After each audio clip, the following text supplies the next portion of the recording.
But if it is true and we don't pay attention, it's definitely going to end up there. Eventually, if we avoid things, things get worse and worse and worse. And people listen less and less and less. I mean, how do you think the Germans built concentration camps in towns just right outside of towns? How? Because people don't want to believe horrible things. If you want to survive, you have to look at things that are true and prepare. Prepare for the worst, hope for the best. I don't want these things to happen. Who does? But we have to be willing to drop politics and just think as Americans, Democrat, Independent, Republican, look out of that box because we're entering a new time. Things have changed. This time period that we're in, that we're entering now, a very small window, it happens every time in history. I call it the Archduke Ferdinand moment. And I've been talking about this for years, but here it is, a year ago, November 17th, 2008. I've been talking for 5 years about something I call the perfect storm. And I said all of these things, financial problems, wars, enemies within, enemies without, all of these things, every single one of these things we have handled and this country can deal with. However, we have never dealt with all of them at the same time. And if 2 or 3 of them spiral out of control, I've been warning for 5 years, guys, we're in a different world. It is not the same. I kept looking at the news this weekend, and somebody would say to me, Glenn, what would happen if such and such? What would happen if this happened? What would happen if this happened? And I keep thinking to myself, Archduke Ferdinand, we are sitting on a tinderbox, and a spark or a match will make us burn like California. And it's not just us, it's the whole world. It is on the edge. Okay. Now, I showed you this yesterday. This is from the Washington Post. One false move in Europe could set off global chain reaction. They said, if, and it remains an if, trouble starts, the trigger may well be obscure to the concerns of most Americans. A missed budget protection by the Spanish government, the failure of Greece to hit a deficit reduction target, a drop in Ireland's economic output. Okay, you wouldn't even notice that stuff. It's like the Archduke Ferdinand. Started World War I. They shot him. Who knew this guy? Most people in the world didn't. We also told you about mutually assured destruction and how, in order to prevent wars, it was announced in a book, Tragedy and Hope, that the countries would intertwine their economies. Here it is. Mutually assured economic destruction. Okay? No weapons involved, just money. Tie it all together. When we're all tied together, when one falls down, we all fall down. If America falls economically, the entire world will fall. If China falls, the world falls. Europe falls, the world falls. Got it? Okay. This is an article from the Wall Street Journal today. Today, Europe's banks hit by rising loan costs. In this article, it says, quote, the banking world is extremely interconnected and still very fragile. It talks about mutually assured destruction without ever saying it.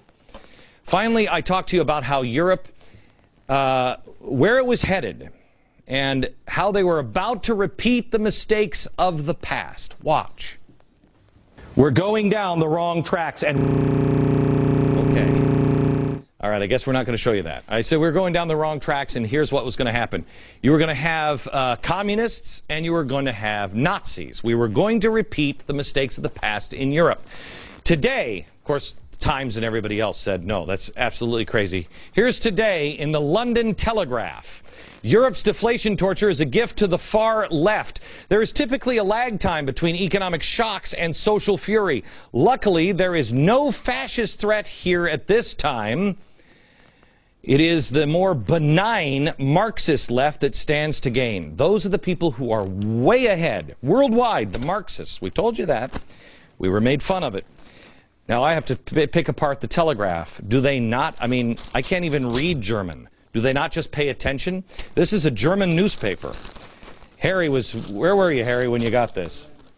Harry was overseas and he got this on a plane, brought it in. I can't read German.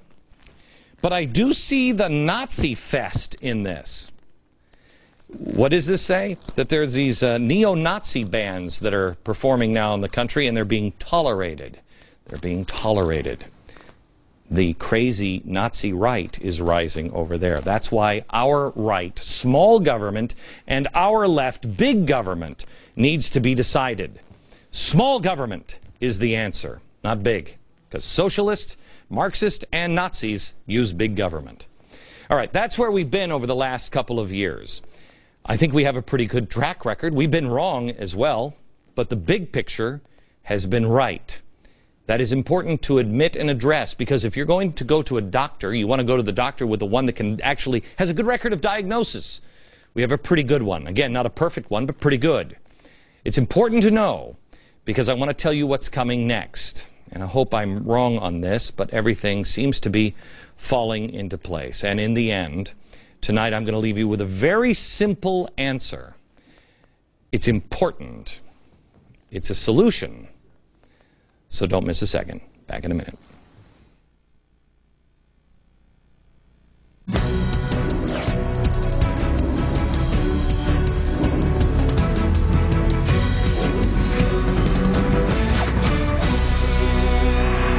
Talk to you a little bit about what could possibly be in our future, and I don't think there's really much speculation on this, but I want you to know the attacks are going to come fast and furious from the left.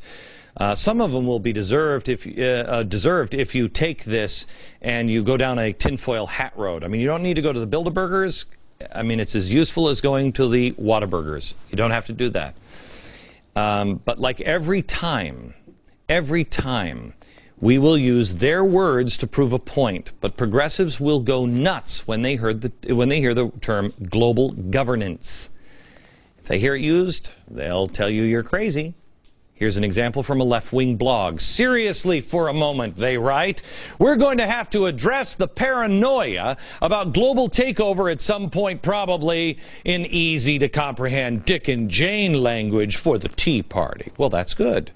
But apparently this blogger, while sitting in his underpants in his parents' basement, failed to notice that Gustav Speth, he is the former head of the World's Resource Institute, an institute that Al Gore is part of, said back in 1997 this: global governance is here to stay, and driven by economic and environmental globalization, global governance will inevitably expand.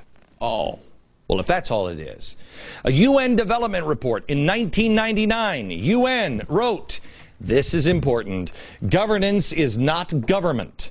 It is the framework of rules, institutions, and practices that set limits on behavior of individuals, organizations, and companies. Oh, well, if it's only setting limits on you, but it's not a government, oh, I'm fine with it. That's all this is framework. Framework. It's not government. It's important for them to say those things. All of these financial regulations that are being put into place, it's bogus, and it leads to this. The bailouts, bogus, it leads to this. Climate change leads to this. It is a framework for global governance. Europe says they want it. We'll show you what they said in a minute. The IMF is implementing it in Europe. They're telling now sovereign nations what to do right now. But we're not moving towards it here in the U.S., are we? Well, let me show you what the UN said about land use. Private land ownership is also a principal instrument of accumulation and concentration of wealth, therefore contributes to social injustice. If unchecked, it may become a major obstacle in the planning and implementation of development schemes. Wow. Hey, on a completely unrelated note, have you noticed what our government has been doing? Fannie and Freddie already back 96% of U.S. residential mortgages. They will own or guarantee $5.5 trillion in mortgage debt. That is half of the current market. Plus, the federal government already owns 30% of land in America. They have plans now to seize another 10 million acres just this year from Montana to New Mexico. Land can be a problem, you know. And by the way, they're only doing this. They're only doing this for new monuments they want to build.